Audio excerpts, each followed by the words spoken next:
Now let's head up north to Egypt. Authorities there have been diversifying the country's grain supply as the fighting in Ukraine drags on in its second year. The North African country is one of the largest wheat importers in the world, and roughly 80% of the grain that it imports came from those two countries, Russia and Ukraine, before the conflict erupted and, of course, disrupted supply chains. That said, immediate policy changes and imports from other countries have lessened the impact on Egypt's food security. Here's CGTN's Adel Mahrouki with the details on how citizens are adjusting. There are more than 115 million citizens and residents in Egypt. To most of them, bread is a fundamental part of their daily diet. The North African country imports some 11 million metric tons of wheat every year. The Russian-Ukrainian crisis created a panic in Egypt's grain supply. But while Moscow pulling out from the UN Black Sea grain should have had a bigger impact, Cairo managed to cushion the shock to its wheat supply.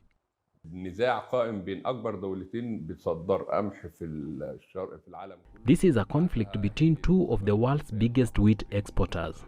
After the grain crisis was somewhat resolved with the UN's Black Sea grain deal, the world is facing a bigger crisis because it has not been renewed. Egypt still needs the same volumes of wheat. However, we've not been impacted as much this time because we've turned to new countries like Bulgaria, Romania, India, Argentina, France and Germany.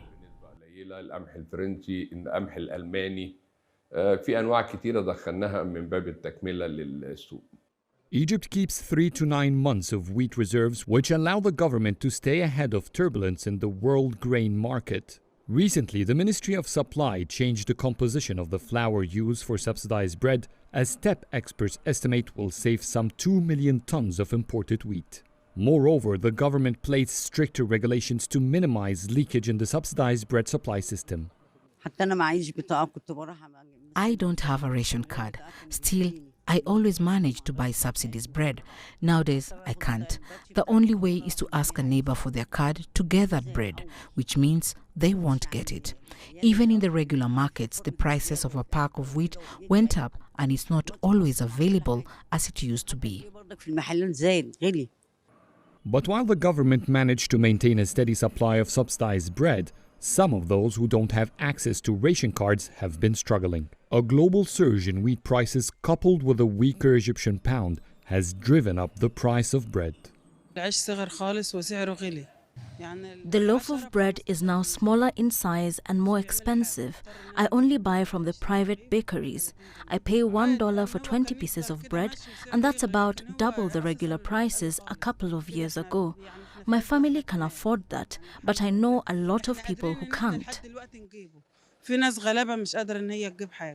When the global supply of wheat was under stress, Egypt faced a 20 to 30% shortage in the imported grain it needed. To avoid that in the coming years, the Ministry of Agriculture is currently pursuing a national plan to expand the area of land cultivated with wheat, hoping to bridge this gap. Adel Mahrouki, CGTN, Cairo.